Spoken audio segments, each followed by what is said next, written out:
സ്നേഹമുള്ളവരെ, നമ്മളിന്ന് ക്രിസ്തു രാജ്യത്വ തിരുനാൾ ആഘോഷിക്കുകയാണ്.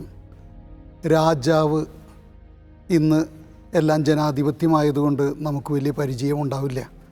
ചരിത്ര പുസ്തകങ്ങളിൽ നമ്മൾ കേട്ടിട്ടുള്ള അശോക ചക്രവർത്തി, അക്ബർ ചക്രവർത്തി, അല്ലെങ്കിൽ റോമിലെ ജൂലിയസ് സീസർ തുടങ്ങിയിട്ടുള്ള പേരുകളാവും നമ്മുടെ മനസ്സിലേക്ക് ആദ്യം കടന്നു വരിക. അതിനേക്കാൾ ഉപരി നമ്മൾ പെട്ടെന്ന് ഓർക്കുക ARMലും കാന്താരയിലുമൊക്കെ കാണുന്ന രാജാക്കന്മാരെയായിരിക്കും. അധികാരത്തിൻ്റെ അഹങ്കാരം കൊണ്ട് മറ്റുള്ളവരെ ചൂഷണം ചെയ്ത് അധികാര കസാരയുറപ്പിക്കുന്ന രാജാക്കന്മാരുടെ മുഖങ്ങളാണ് ചിത്രങ്ങളിൽ നമ്മൾ കാണുക. ഇസ്രായേലിന് ആദ്യത്തെ രാജാവിനെ കൊടുക്കുമ്പോൾ സാമുവേൽ പ്രവാചകൻ അവരോട് പറഞ്ഞിരുന്നു, ഈ രാജാക്കന്മാർ നിങ്ങളുടെ മക്കളെ ചൂഷണം ചെയ്യുമെന്ന്. എങ്കിലും അവർ രാജാവിനെ ആവശ്യപ്പെട്ടു. ആദ്യം നൽകപ്പെട്ട രാജാവ് സാവൂളായിരുന്നെങ്കിൽ ഇസ്രായേലിൻ്റെ ഏറ്റവും വലിയ രാജാവ് ദാവീദായിരുന്നു.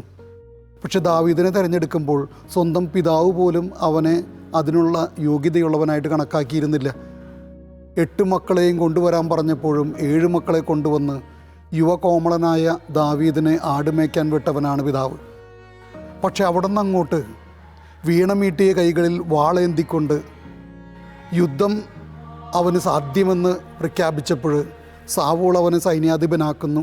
പിന്നീട് ഒളിസങ്കേതങ്ങളിലൂടെ ഓടി നടക്കുമ്പോൾ അവൻ യുദ്ധതന്ത്രങ്ങൾ അഭ്യസിക്കുന്നു, നയതന്ത്ര വിദഗ്ധനായിട്ട് മാറുന്നു. പിന്നീട് രാജ്യാധികാരം ലഭിച്ചു കഴിയുമ്പോൾ ഇസ്രായേലിനെ മുഴുവൻ ഒന്നിപ്പിക്കുന്ന, യൂദയായെയും മറ്റ് 10 ഗോത്രങ്ങളെയും ഒന്നിച്ചു ചേർത്ത് ഇസ്രായേലിനെ ഒന്നിപ്പിക്കുന്ന മഹാനായ രാജാവായിട്ട് ദാവീദ് വളരുന്നു. അവൻ തിരിച്ചറിയുന്നു ദൈവം തനിക്ക് തന്ന ദൗത്യം ഇസ്രായേലിനെ ഒന്നിപ്പിക്കുക എന്നുള്ളതാണ്. അങ്ങനെ വളർന്നു വലുതാകുമ്പോഴും ദാവീദിന് തെറ്റുകൾ പറ്റുന്നു, അവൻ പടുകുഴിയിലേക്ക് വീഴുന്നു. അപ്പോഴും അവൻ ദൈവത്തോട് വിശ്വസ്തയോടെ നിലനിൽക്കുന്നു, അനുദമിച്ച് തിരിച്ചു കയറുന്നു. അവൻ പറഞ്ഞു, ശത്രുക്കളുടെ കൈകളിൽ ഏൽപ്പിക്കപ്പെടുന്നതിനേക്കാൾ നല്ലത് ദൈവത്തിൻ്റെ കരങ്ങളിൽ ഏൽപ്പിക്കപ്പെടുന്നതാണ്. കാരണം ദൈവത്തിൻ്റെ ശിക്ഷ മനുഷ്യരുടേതിനേക്കാൾ കരുണയുള്ളതാണ്.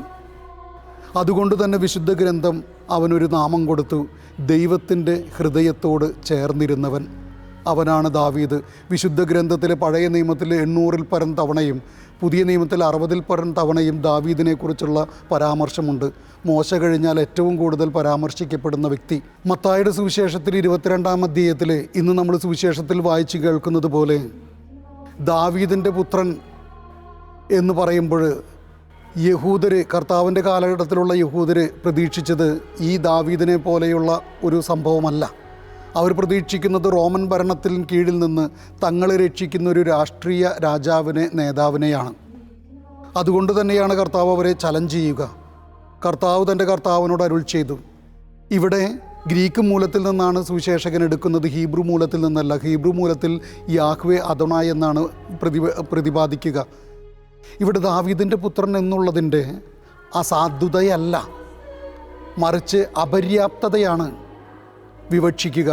എന്ന് പറഞ്ഞാൽ ക്രിസ്തു ദാവീദിൻ്റെ പുത്രൻ മാത്രമല്ല, സർവ സൃഷ്ടികളെയും പരിപാലിക്കുന്ന സൃഷ്ടപ്രപഞ്ചത്തിൻ്റെ അതിനാഥനായിട്ടുള്ള ദൈവത്തിൻ്റെ പുത്രനാണ്. അനാദി മുതലേ ഉണ്ടായിരുന്നവനാണ്.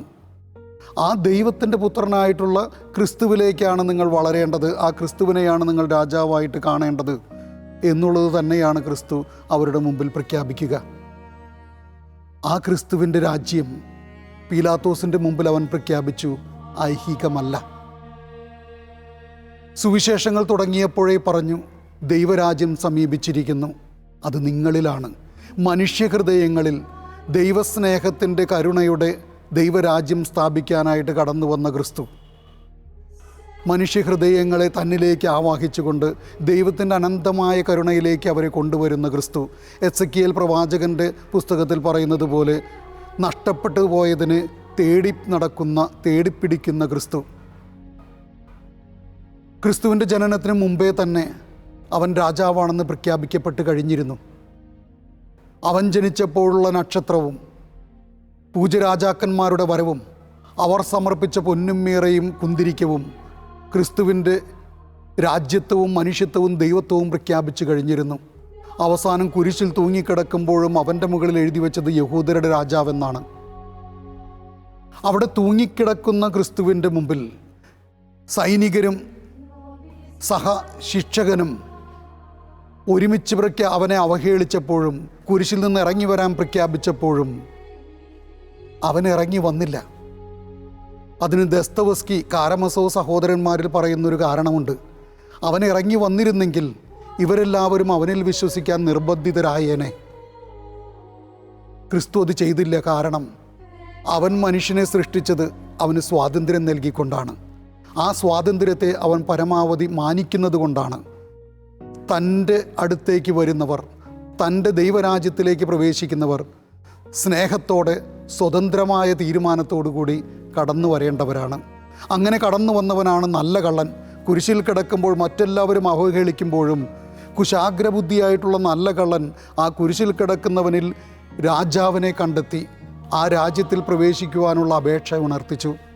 ക്രിസ്തു പറഞ്ഞു, ഇന്ന് നീ എന്നോടുകൂടെ പറുദീസായിലാണ്. അവസാനത്തെ നിമിഷത്തിൽ പോലും തന്നിലേക്ക് തിരിച്ചു വരാൻ തയ്യാറാകുന്നവന് കരുണ വർഷിക്കുന്ന ക്രിസ്തു. അതാണ് ക്രിസ്തുവിൻ്റെ രാജ്യത്വത്തിൻ്റെ പ്രത്യേകത. എല്ലാവരെയും ആടി വിളിക്കാൻ കാത്തിരിക്കുന്ന ചെറിയ ഒരു ചുവടുവയ്പിൽ പോലും അവനെ മാറോടണയ്ക്കുന്ന ക്രിസ്തുവിൻ്റെ സ്നേഹത്തിൻ്റെ രാജ്യം. റോമാക്കാർക്കുള്ള ലേഖനത്തിൽ പൗലോസ്ലീഹ പറയുക, അത് നീതിയുടെ, സമാധാനത്തിൻ്റെ, പരിശുദ്ധാത്മാവിലുള്ള ആനന്ദത്തിൻ്റെ രാജ്യമാണ്. ഈ രാജ്യത്തിലേക്കാണ് ക്രിസ്തു നമ്മെ ക്ഷണിക്കുക.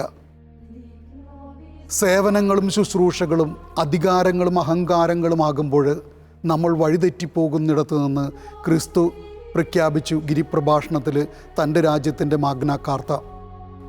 മത്തായിയുടെ സുവിശേഷത്തിൽ 25-ാം അധ്യായത്തിൽ അന്ത്യവിധി പ്രഖ്യാപിക്കുമ്പോൾ അവൻ പറഞ്ഞു വെച്ചു, കരുണയുടെ സ്വഭാവമാണ് തൻ്റെ രാജ്യത്തിനെന്ന്.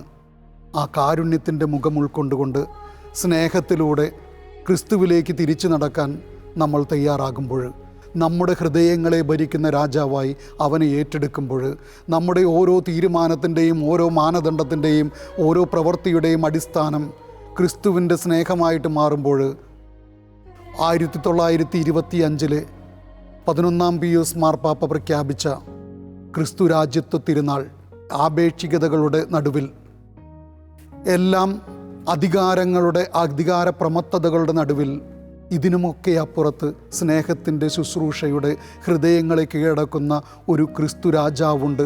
ആ രാജാവ് ആണ് ലോകത്തെ ഭരിക്കുന്നത്, മനുഷ്യഹൃദയങ്ങളെ ഭരിക്കുന്നത്, നമ്മുടെ ജീവിതങ്ങളെ നിയന്ത്രിക്കുന്നത് എന്ന് തിരിച്ചറിയുവാനുള്ള കടന്നുവരവാണ് ഈ ക്രിസ്തു രാജ്യ തിരുനാൾ നമ്മോട് ആഹ്വാനം ചെയ്യുക. സ്നേഹത്തിൽ ചാലിച്ച് കരുണയിൽ നെയ്തെടുത്ത ക്രിസ്തു രാജാവിൻ്റെ രാജ്യത്വത്തിൻ്റെ സാക്ഷികളാകാൻ, ആ രാജ്യത്തിൻ്റെ അവകാശികളാകാൻ നമുക്കും സാധിക്കട്ടെ. ഏവർക്കും ക്രിസ്തു രാജ്യ തിരുനാളിൻ്റെ മംഗളങ്ങൾ സ്നേഹപൂർവ്വം നേരുന്നു. ഈശോ മിശിഹായ്ക്ക് സ്തുതിയായിരിക്കട്ടെ.